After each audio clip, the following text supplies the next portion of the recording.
But many of us are not that lucky, right? So in my opinion, like, first principles is, okay, there is no help coming. There's no such thing as a permanent job, right? And if you cannot own assets, the next best thing to do is go and own a business, your own asset yourself, right? And that for me is the first principle thinking as to why I started to do business and then think about politics and get involved in it lah. All right, ladies and gentlemen, I'm truly delighted to welcome a very special guest to this show today, Jeremy, who is our independent election candidate who recently stood out in G 2025 to give a voice to the residents of Mountbatten. So it's very heartwarming. My friends in the investing community and I were genuinely impressed by his performance during the election. A lot of them cheer for you. I have friends in Mountbatten who wanted you to be their MP too. What stood out most was not just his bold ideas, but his deep love and commitment he has for our beloved Singapore. So beyond his public service journey, Jeremy is also a very seasoned entrepreneur and a thoughtful investor. So that's exactly why I intended to invite him here to tap onto his forward-looking perspective on the future of Bitcoin and also at Singapore's housing landscape. So to help all of you gain insights that could guide your journey towards a secure and fulfilling retirement. So get your pens and paper ready because the questions ahead are not simple and the insights you will hear is going to be invaluable. So let's welcome Jeremy. Hey, thanks for having me. So my first question, Jeremy. So your journey is very inspiring, rising from a place from financial struggle, right? From the deep downs and stepping out to give Mountbatten residents a voice despite going up against the incumbent. So what gave you that inner strength to take that leap? Is there a personal story or experience behind your calling and purpose that you have never shared publicly before? So I'm curious about the mindset you are having right now. Maybe I think for Singaporeans in general, we always treat politics as something as a given state that we don't touch, right? But when you look at any form of investment or business decision, you always go first principles. Why is something this way? Why do people have this process? And perhaps in Singapore, our attitude towards politics, right, has never been first principles. Because as long as the buses work, the trains work, or the trains recently not work very well. We seem to believe that we seem to not have that first principles instinct, right? What I think preparing for election wise, the only election I could have really prepared for, the first is this one, because COVID one I was still running a business, and 2015 I was just right out of uni, just started a business. I don't think I was in any good capacity to do it right? So this is the first real one that I could go for I didn't skip one or I did anything like this. Is the only one that I could have tried there's no one story, but it's the collection of stories of people that have came before me, people who have really pushed the limit as to how much life should be, how much easier or harder life should be in Singapore, be it from policy standpoint, from from public housing standpoint, or like even the attitudes that we talk about right? Even like last time, our generation is all 5C, 5C, 5C, and now the children is like it's very hard to do 5C right? Yeah, so I think the collection of those stories really gave me a lot of inspiration, but also the specific, if you ask if there was a specific point in time that I really decided this was it, right? I think it was when I see FTX collapse, and then Temasek seemed to have totally just freaked out over crypto, and subsequently the PAP also start to freak out over blockchain and gave up our lead back to Hong Kong and Dubai, all that, because we had like very good crypto laws, and that was for me one of the last straws, because for me it's super important that we are, as a business finance hub, we must be on top of these things. And the reasoning and the logic for why they started backing away from cryptocurrency and giving like motherhood labels, or like, speculation, money laundering, crime, it's not fair for the industry lah. And that's when I realized, if America has the political capital to have a Bitcoin ETF, and we don't have when we are so much smaller, then it suggests to me that the political scene needs to change. Yeah. So I think it's about there lah. Yeah. I see. Mm. Thanks for the insight. So when you say thinking from first principle, do you recall a part of your life where you start to really think from first principles? Mm. Yeah, I think very good question, because I think the first point in my life would be that why I even start a business while I was in university is because the question of 99 and freehold was always on my mind since I was younger, right? Mm, In Singapore, if you are lucky, you get if you're lucky to have, like, be it like maybe your parents have some spare cash for you to flip a 99, a new launch, right? Maybe you can find it like this is your game to play, your type of poker to play. But mm, many of us are not that lucky, right? So in my opinion, like, first principles is, okay, there is no help coming. There's no such thing as a permanent job, right? And if you cannot own assets, the next best thing to do is go and own a business, your own asset yourself, right? And that for me is the first principle thinking as to why I started to do business, and then think about politics, and get involved in it lah. And of course, people also cannot tell me that is it you recently then come to politics? Like, people saw the Han Hui video where I hacker, right? So yes. obviously it's been a long time. Yeah, yeah. So that's when I think knowing that the leasehold is decaying was the first principle thinking for me. It's not that you should not buy a HDB. It's more of Mm, like, given your circumstance, is it better to shoot high for the moon where it's freehold landed, and freehold condo, big one, or mm, you stay small your HDB? And for me, it's like, I'm like, the only shot I will get at getting a freehold is I do a business. But if I buy those 99 one, I don't really feel very kambuana. I really don't feel very, like, I feel like this is like, what am I doing? Because the property is kind of neither here nor there. Yeah. okay, so you have Mm. been thinking about property since you were in school already. Yeah. Okay, that's Yeah. early. Yeah. I think what guided this thinking is also because the previous generation, if you say you take our parents' generation around Mm, 60s or 70s and nearly 70s, right?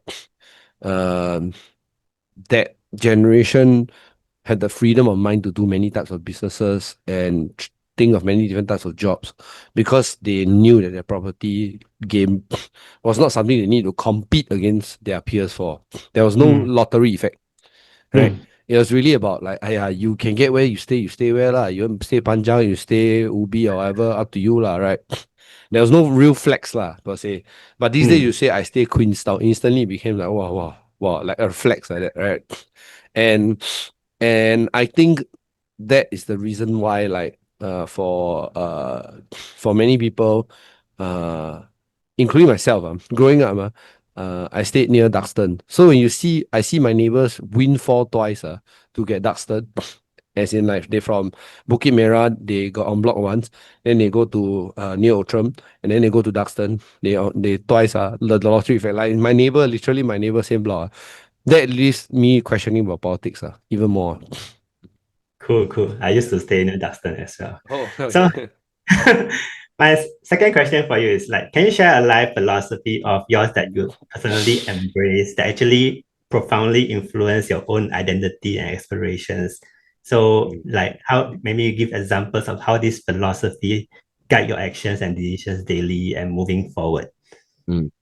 Um, you put another way. I mean, I wanted to say creative, but put another way is, Mm, you always have to enjoy styling and wiring. In the sense that, like, if you whatever you do, if you do it in with creativity, I think there's more enjoyment. It's not to say you break everything, you change everything, but it's to say that if you are if you have the opportunity to be creative, you should do it lah. Obviously, not say creative accounting when any sort of tax or whatever. Correct, correct. Yeah, Okay. yeah, I got but I mean like even for things like for me like campaign slogan, the way I print the posters, the way I construct the campaign, the way I construct my schedule around the campaign, how I structure things, the way I choose my words, uh, every opportunity you have that you can be uh, in making an art form, I think you should.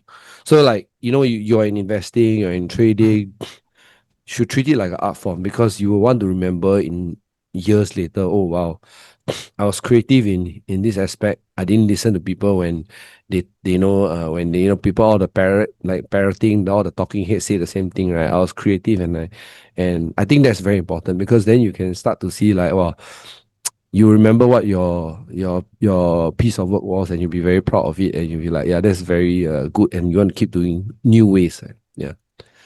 That sounds great. It's Yeah. like a creator of your own so that you can create things Mm. at every phase of your life. So you Mm. can create a lot of things that are Mm. very beneficial for yourself. Yeah, I Until mean then, like yeah, I mean like even during the campaigning, right? I see that every party is trying to run the same playbook. They're trying mm, to, even with their speeches, everything, and it's like, why does it have to be this way? Like, who says it must be this way? Is it a better product to do it this way, or can we test it another way? Right? From the way policies are written, from the way social media is created, even with your investing journey, why do I have to say this is the best way to do things, right? What, like, you could just go from scratch, like, okay, what if I'm completely wrong? Like, how would I do things differently, right? How would I make things differently? Like, so I think this part is super important. Yeah. okay, cool. That is a great answer. So living in Singapore can be very tough. Like, I mean, a lot of friends are crying for help already. So with cost of living and high and the relatively stagnant salaries. So Mm. without speaking using policies, right? Do you believe Singaporeans, I mean, in your heart, still have a real chance to thrive? So in your Mm. view, like what path offers the best shot for them? Is it entrepreneurship? Is it a 9 to 5? Is it Mm. investing? Is it building multiple side hustles? Mm. Or maybe a combination of this? Like, what is your Mm. take? Yeah, I feel like Singaporeans should not be afraid to travel, should not be Okay. afraid to go and find jobs and opportunities overseas. Singaporeans also should not be afraid to network. I think one thing as an East Asian culture, networking is not really a strong suit. So we don't have a like we're not we're not the kind of person. See, like the way you approach me, right? Just like, Hmm. hey, just holler out and then say, hey, let's do something. That kind of spirit is something that I feel like more Singaporeans need to have, um, because you don't get exposure to the opportunities and the depth of what kind of knowledge people have in Singapore. And there's a lot of people with very good like businesses, experience, history in Singapore. If you don't network, if you don't reach out, you won't be able to, get exposure lah, right? It's really like expanding your luck surface, right? And Hmm. unfortunately, uh, just doom clicking in LinkedIn will not get you those opportunities, right? I Correct. have to say that times are very hard, but you have to be really the predator in the jungle, lah, which is to come out as the animal that with few resources you know how to get things done, lah, right? I mean even for the young ones, you probably want to skill into a niche area, or you know and you also want to network into that niche area, right? Hmm. And I feel like for the young guys out there, uh, thriving is really about like, okay, look, if you give up now, right? things are going to be the same status quo, lah, right? But because you have nothing already, which is how I felt when I was growing up, then you go for a moonshot, lah. Let's see what happens, lah, right? And you put everything inside, lah, right? It's no point being dejected and despondent at all, right? It's like what fun is there in life if everything is handed to you, right? Sure, the current game settings are on difficulty on like hard mode, lah, right? I have to admit, but it's like, is that going to stop you? Is that going to be the reason why you give up? And I think that part is the most important thing, lah, right? Because it's like, it could be upskilling, it could be networking, it could be changing the way you write about yourself. And I've seen a lot of these interesting stories on LinkedIn whereby the students, they go for podcasts, they go for media coverage, they write creatively on LinkedIn, they end up getting interviews, right? I'm saying it's a lot harder for this current generation to get jobs compared to our generation, right? Right, But right. yeah, it's super difficult. Like my own brother used to graduate with like a 2+ GPA, and he also managed to have like three job offers waiting for him last time with no internship experience. It's a very different thing. Yeah. Yeah. So Okay. yeah, lah, that's the thing. So great answers. I think two things that I learned from this question is that you must be able to travel Mm. and also take risks, Yeah. right? I think that is very, very important. Instead of focusing on the tactical solutions on whether entrepreneurship or whatever it is, Mm. try to go around, get to know people Mm. that can help you take the Mm. leapfrog Yeah. out of your what circumstances you are currently in. Mm. Mm. So, do you have any single mental model about money? Do you think that Singaporeans must unlearn if they want to survive a future where both housing and fiat currency could stagnate? And what Mm. kind of mindset should they unlearn and replace it with? I think the one thing, if I was a young person or young couple starting out today, Mm, I would quickly get uh, any HDB I can find first, mm, because that reduces my that or rather that gives me the ability to risk up, meaning do more entrepreneurship, do more jobs, whatever, right? While mm, having a HDB roof over my head. The one thing that most people cannot mentally get themselves to do is to stay in a place they don't want to stay in, right? mm, And I think that in Singapore, the game has changed for freehold properties already. It's mm, to the point, obviously, the government is parroting stuff like, oh, we first, maybe you don't, like forward together, this kind of thing. Basically, it's trying to tell you like capital is kind of like out of your way, right? So I have a thought about that, but later. But mm, um, the mental model should be that you need to first de really de-risk your life with your house. So you go for any HDB you can find first. Something that the barrier to that, basically, no matter how broke you are, they're not going to be able to take it away from you, lah, right? mm, In general, lah, right? So and then you mm, swing for the fences. So you barbell it this way, right? So it's like, as long as you have a roof over your head, and then of course if you're not married, then stay with your parents. If you have a good relationship with your parents, good for you, lah. Right? Yeah, and that's the mental model I have going forward, because the game has changed really. Yeah, I mean, back in our generation is you go from uh, any house, then you go to condo, then later you go to maybe you try a freehold in your 45-year-old like that, because they only give 30 loan, right? 30-year-old mm. loan, so they expect you to pay back everything by 70 lah, right? That's your retirement age lah, because they kept everything back to your retirement age one, which is the national retirement age 72, 75, but back then it was 65, so you had to swing for the fences at around 35 lah. Right. Yeah, so that's Okay, my mental model. You have to barbell this thing. Yeah. I see. So, Mm. are you saying that we should Mm. just get any property, whether it's HDB, EC, or condo, and Mm. then risk first, then do Yeah, other? yeah, because as long as the current policies gear towards uh, having ECs appreciate, the Mm, 99 will follow. And it becomes a flywheel, like the 99 follow, the resales mm, will follow. And the expensive resale, like the Boon King 5-room mm, flats, the Toa Payoh 5 rooms, the Duxtons, the Dawsons, and that will have an impact on the 4 room, and that will have an impact on the BTO 4 room. Yeah, and Wow. you're saying? So it's like a chain Yeah, effect, chain reaction. you'll definitely have a chain effect, right? Because it's like people don't think the same way about their careers anymore. So they might think like, it's better to go and secure this 1.5 million at Boon Keng first. And most of the time, you ask the people who buy this 1.5 million in Boon Keng, they are doing nice renovations. They're not exactly going to flip to another property or not. So if more people start thinking this way, then the pricing effects will flow to HDB lor. And yeah, lah, it will keep happening, lah, right? And I mean, the government is trying to put 75,000 more flats in the next 5 6 years. Mm. The verse, by the way, people think the verse is coming, right? The verse is not coming until mid 2030s. Okay, Yes, correct. mid 2030s, and then even then, you also don't know whether or not it will affect you, right? And so the least decay thing is real. So it's rather you secure a roof over your head first, or if you have a good relationship with family, stay with your family lah, and then you swing for the fences. So.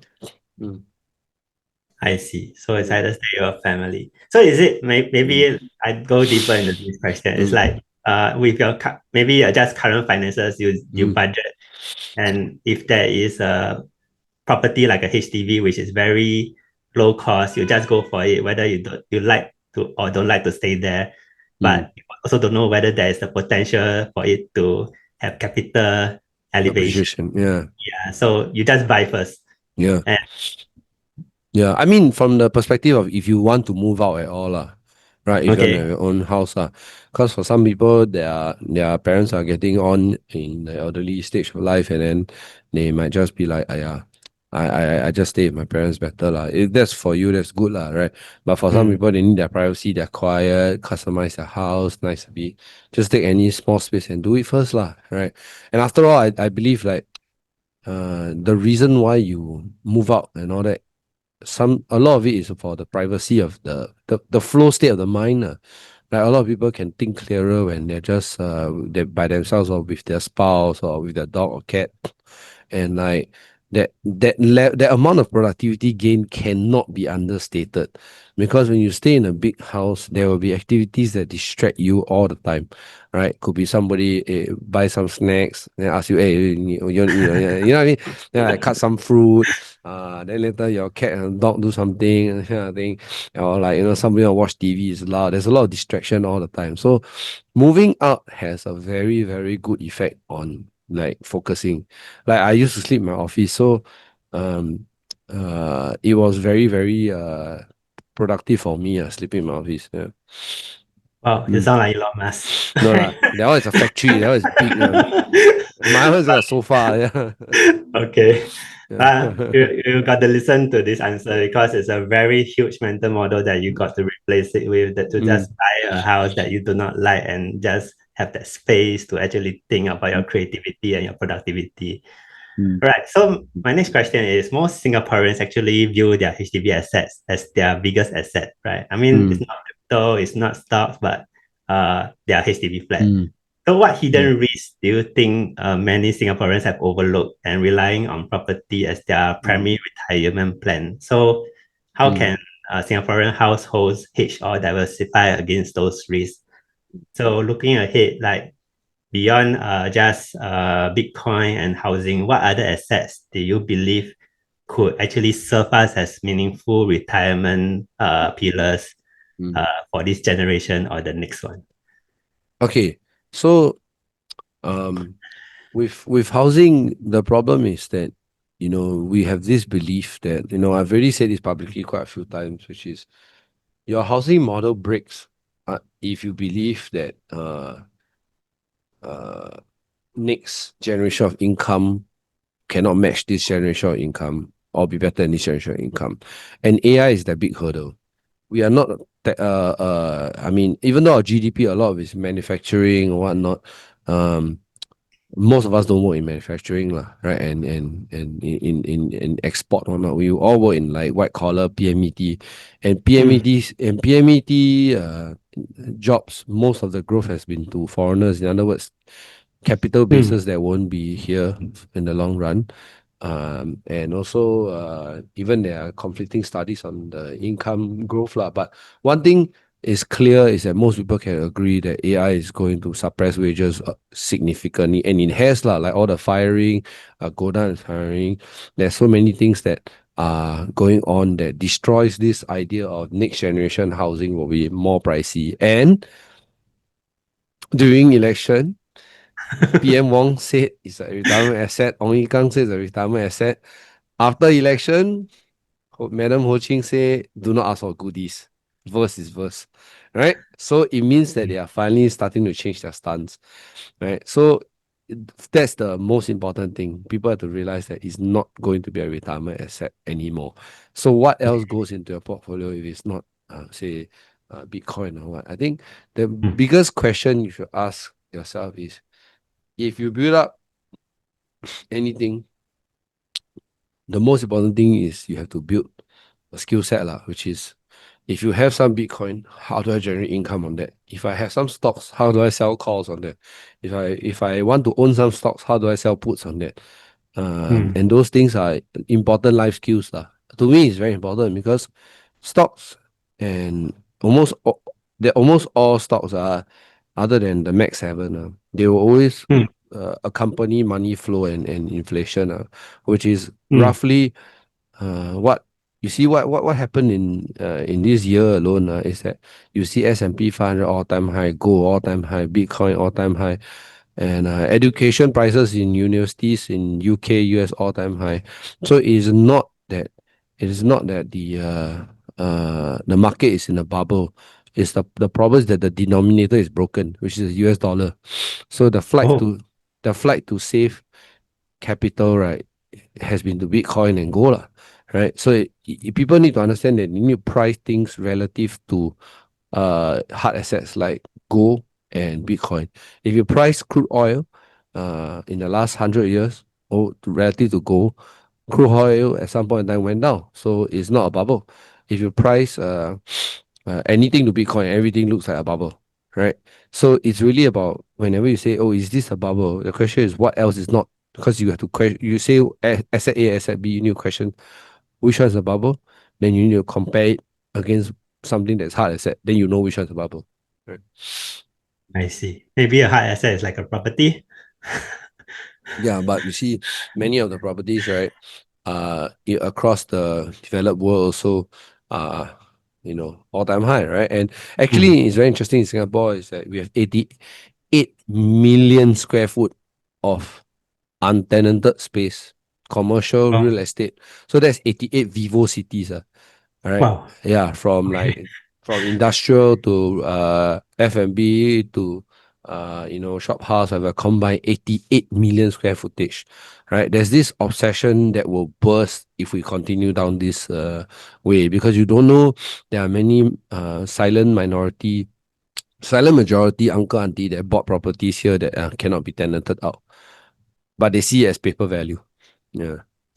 I see. Mm, So maybe I dive deeper into the question. mm, When you say building a skill set, does it mm, mean building a skill set in your career on AI? Will it serve us in the future? mm. Yeah, I think like the skill set is like, I know some people who are great at networking. I know some people who are great at conducting educational lessons. That Mm, I know people who are great at speech writing, speech delivering. But it's all about selecting a niche, because otherwise your skill set is still too general, right? mm, Yeah. For example, if you're gonna speak about investing, it's like, what's your content like? Is it fun or anything? So this is what we call a skill set, right? Where you bring on what are first order skills like speech and text and your platforms, and then you introduce elements that will make it insanely creative, interactive, community. Those are what you call skill sets. Whenever you see all those things are like what WSQ, skills future, they are not skill sets. It's like you can learn. Okay. I mean, the proof is in the pudding. 50% of Singaporeans still haven't used their skills future. All right. Mm, And the thing has been around for 10 years. If it's so good, kiasu Singaporeans sure use it. Right. There's no need to force them to use one, right? true. Yeah. And I think that's the important thing, lah, is which is you gotta consider in this next 10 to 15 years how you're gonna grapple with AI, and our country's dependency on US dollar and white collar job. And for me, actually, Bitcoin was a simple answer to that. Many people say, "Oh, yeah, it's risky." No, it's volatile. But holding on to assets that are uh, inflated, holding on to fiat currency where it's debased every year is a surefire way to just accept the risk. But you hold on to Bitcoin, sure it's volatile, but it's long duration. That is what you're looking for. It's long-term thinking that we're looking for. Mm, Right. So it's perfectly fine if you're Warren Buffett. You're going to die in the next 10 years, or 5 to 10 years, right? And you say, I don't need Bitcoin because I don't want to stomach the volatility. That's perfectly fine. But if you are able to stomach the volatility for the next 10 to 15 years, then Bitcoin is the right asset because it's really about duration. I see. Great answer. Mm, Right. So my next question for you is like Singapore systems, right, closely link housing, our retirement, and social stability together because mm, we see stability in our properties. mm, So in your view, do you think there is a design flaw in this interconnected system? Like mm, if there is, like, what is a practical reform that could mm. meaningfully improve it? Yeah, I mean, if I was Goh Chok Tong in 1988, I'd be Yes. like, what's the best way to forge national identity, create a stake for everybody, and also to and really entrench political power. HDB has done all of the things it was supposed to do, right? But in today with AI and the way US dollar is being printed out of sky, it's like you have to ask that question. What does do those assumptions hold, right? And and because of HDB being tied to your retirement and retire and it takes away retirement funds for healthcare lah. Ultimately, it's a very simple thing. Singapore dollar is a token. It's a token that is well managed, but it's still a token wrapped on top of the US dollar. Okay, Singapore dollar has no trading capacity in many parts of this world.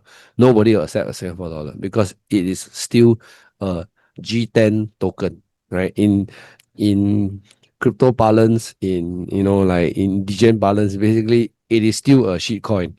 Okay, it is just that Okay. this is one of the better managed teams that is managing this shit coin, right? Your CPF is a claim on the reserves, but it is still a claim to many, many, many, many shit coins, right?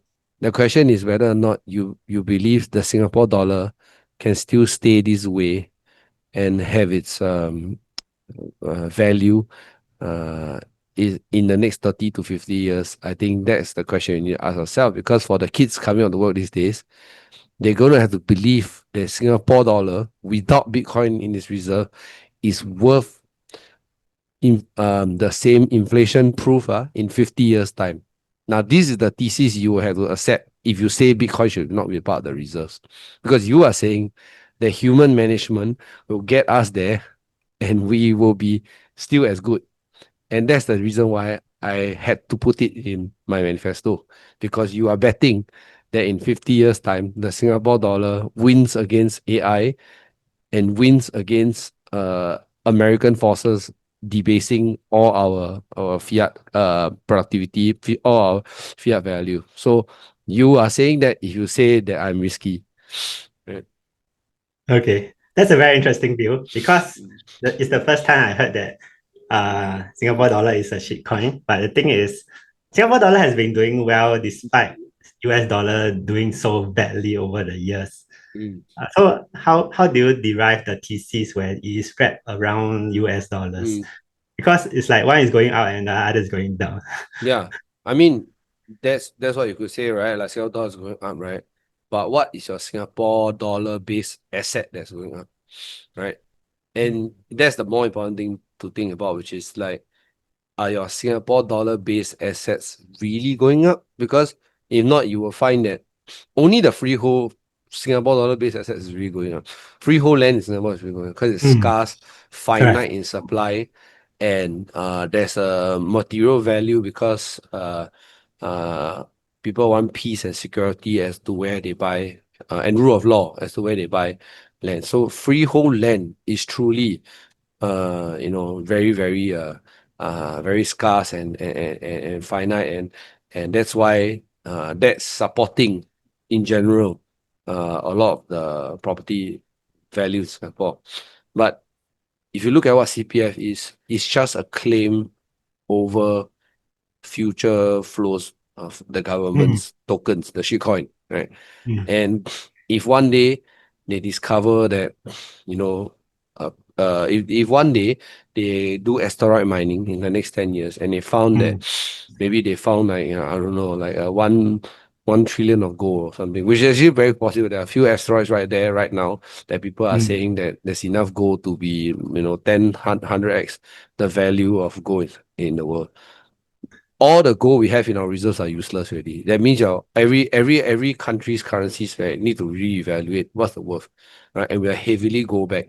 But if you're Bitcoin back, that's different because Bitcoin is designed to be finite, was designed to be dwindling in or rather cap supply, and increasing in difficulty to mine. So okay.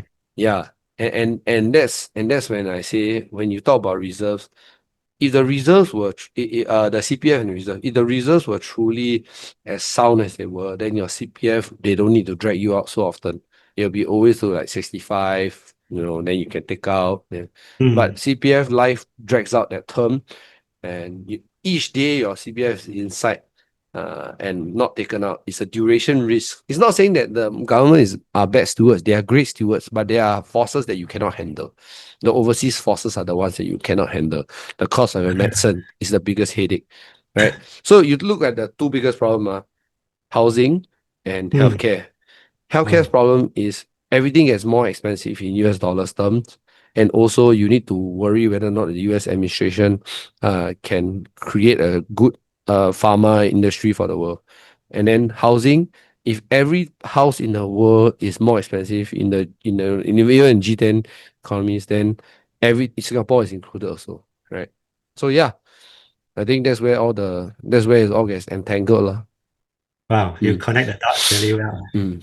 I probably need to rewatch this interview to really. Yeah. So, okay, your perspective on Bitcoin is really innovative, right? Mm. But considering its scarcity and the growing adoption by the hedge funds and institutions across the world, right? Mm. And knowing that it's also a store of value, and Mm. even some people dispute that it is a store of value at all. So, Mm. when we have the existence of a strategic Bitcoin reserve by the Mm. US government Mm. and the administration, Mm. so what initially sparked your interest in Bitcoin? Like at Mm. which price point? And Mm. probably you can describe to my audience your conviction in Bitcoin today. So, Mm. because I'm especially curious because you Mm. mentioned that CPF should consider investing in Bitcoin. So Mm. I want to know that belief behind that. Mm. Yeah. I first got interested in Bitcoin at like maybe I think like it was $100+, but I Oh. didn't buy until, or rather I did buy and then I lost my wallet somewhere. I cannot find it, and back then it's because everything was all like, it was all in your browser. Like it didn't feel real at all lah. Okay, yeah, but then I rebought back at 300 lah. Okay, so along, for a good long time, I didn't buy any more Bitcoin. But over the last couple of years, I decided to come back into this because I start to realize that it's changing. Obviously, the starting point was about the great financial crisis where the banks over leveraged. So you didn't you growing up, you believe like America is a benevolent one. and then like China is this like very like evil empire. But as you get older, it's like, maybe the stories that my parents and the media tell me are all like not real, right? Right. Yeah, but as you get older, you start to realize that, the the Americans are getting more unhealthy, and they're getting older, and they're very lax with their immigration policy. So the entire financial strain on their economy is being passed on to the world, right? And they're passing it on via dollarization. And the newest trend is stablecoin dollarization. And it's scarier because with stablecoin dollarization, many countries will find themselves unable to stop businesses from using stable coins because the APIs are better, the rails are better, the ability to receive money is better, the ability to earn yield is better. So every country with a terrible currency, which is 99% of the world, will start using stable coins, right? So de-dollarization is never going to happen, at least for the next 30 years, because dollarization using stable coins, right, will entrench that dominance because America needs to offload its debt to the whole world. So they'll do it with stable coins, right? And if that's the case for Singaporeans, then you should know that this is going to affect us as well. Yeah. I see. Mm, So maybe I dive deeper. So mm, because Bitcoin is volatile. So mm, back then I asked people to buy Bitcoin at 18K, and mm, it was just a few years ago, and now it's 100K. mm, And people were afraid. mm, Like, wait, if I buy at 100K, will you go back to 20K? Because mm, the truth is that Bitcoin is heavily adopted by the institutions who mm, has the financial deep pockets to pump the value up. And if mm, they decided to dump it on the world, there's nothing much that mm. we can do, right? Yeah. So I mean, if you take that view, obviously, in right now, even the biggest holder of Bitcoin, right, is Hmm. Sailor, and he has less than Hmm. 5% of all the Bitcoin, That's right? correct. Yeah, and so pumping and dumping, right?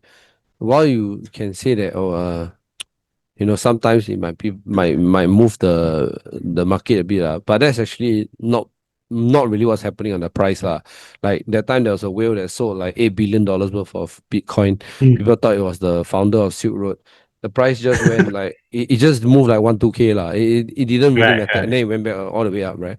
And the thing is Hmm. that um you should not worry about the price target of Bitcoin. You should just Okay. monitor if US dollar printing is on the is still going on, and is on the scale Hmm. that is unprecedented lah, right? And Hmm. and that is they have $35 trillion worth of debt to retire. They're not going to be able to burn it down like that. Traditionally, economies where their interest spending exceeds their defense, their interest spending exceeds their defense, right? That would be the time when they go to war, right? But firstly, America is in quite a bit of hot war right now, lah, okay, Hmm. with Ukraine and Israel. But secondly, if you know that they are doing this, they're gonna need to have continuous flows of people taking on their currency, right? So Bitcoin will only have to go up from here. It is not. It is a matter of fact that even the people who are doing all this, which is Trump and his sons, and everything, they are the ones buying Bitcoin, setting up Bitcoin treasury companies. I mean, I was at a panel whereby Eric Trump was there. So it's like Okay. they are the ones where are doing all of this because they know that their administration is too big.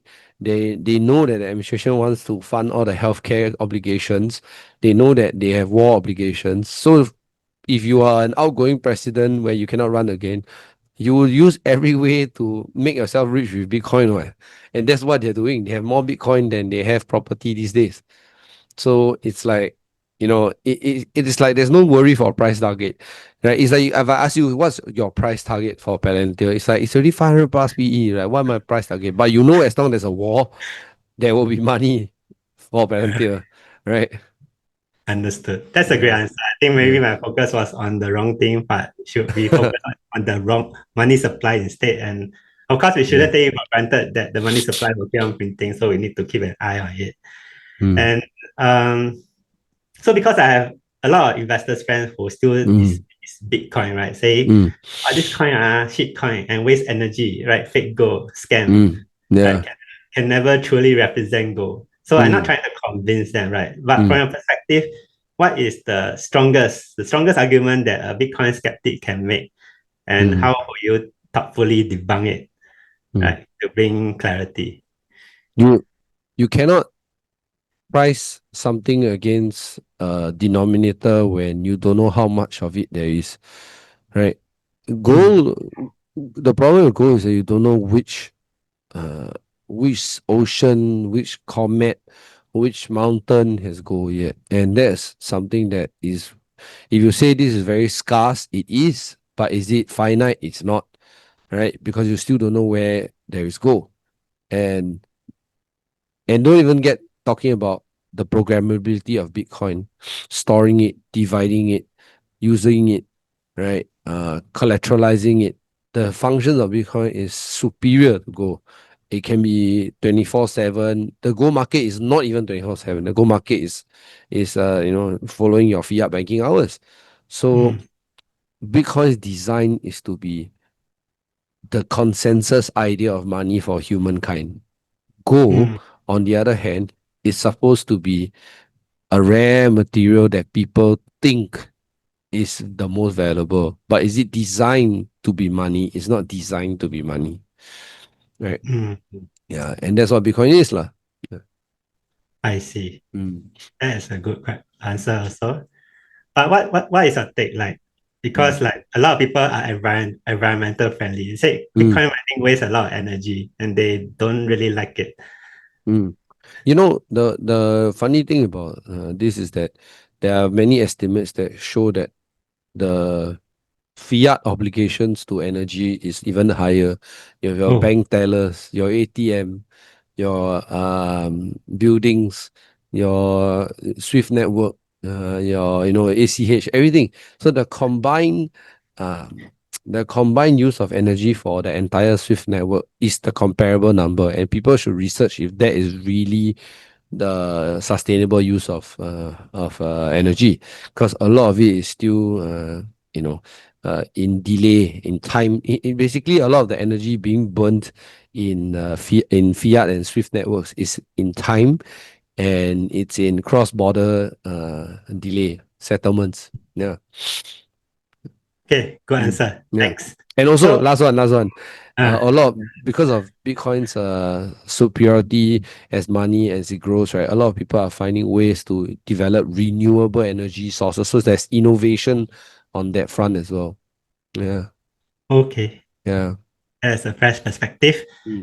So let's say if CPF in the near Mm. future allow Bitcoin exposure, right? Mm. How will you design it so that Singaporeans don't end up gambling all their retirement savings, Mm. but also don't miss out on this technological shift? So Mm. what safeguards do you have for it? I think there are two easy ways to do it. Right. Mm, The first easy way is you do a Singapore dollar backed Bitcoin ETF. That one has some more political ramifications, because then the US will ask you, hey, so why you trying to short my dollar? Like that, if you're Singapore back dollar, everybody will buy Singapore dollar, right? So obviously there's some political ramifications. The second one is more like institutional friendly, which is you tokenize some Bitcoin money market funds. You tokenize some Bitcoin funds and you offer your endowers, and then people can buy it with SRS. That was a bit more like slow growth approach lah, slowly, or you just get um DBS to offer uh, a Bitcoin note, basically like a structured note, right? And mm, they tokenize it, and then they offer it on your could be your OA or your SA, both also can, right? And you know, I think one thing good about buying Bitcoin over any other thing is that there's no counterparty risk lah. You buy stocks, you worry whether the CEO under political scrutiny, like Elon Musk, right? You buy back in the day when Microsoft was getting too big, he had to sit in front of Congress. Zuckerberg also. right? Even Sam Altman also, right? So counterparty risk is something that is linked to political risk. You say you buy stock, you're owning not only the business, you're owning the direction that the founder and the CEO takes, right? Mm. And that is your risk. So if like Elon Musk says one thing wrong about Trump or whatever, and then the stock tank, then what are you gonna do? Or like Palantir, like 𝐸𝐶𝐶, right? Suddenly, somebody says they built a movement against him. Like right now he's on hot water because it the anti Israel sentiment, right? Or like the pro genocide idea is very strong now. So like even Palantir is starting to face some political risk here already. I So yeah, see. so if you buy Bitcoin or CPF, those are the options lah. I'm just saying it must be measured against stocks, and stocks have human risk lah. Mm. Okay. So Mm. it's saying like being a structure, a ETF, something like Mm. that, or a CPF, Mm. and manage the Bitcoin exposure. Is it? Yeah, yep. It could be multifold actually. They should just do like a couple, right? And then you let the market decide for themselves which risk profile they want, right? And I feel that's the best way because these days with AI, we need to take a more relaxed approach and make Singaporeans responsible for the investment decision. And I think even Mm. with the younger generation where they grow up with tokenomics, Pokemon card, in games where loot boxes, Mm. Labubus, right? They know understand tokenomics very well, and it's inherent to them.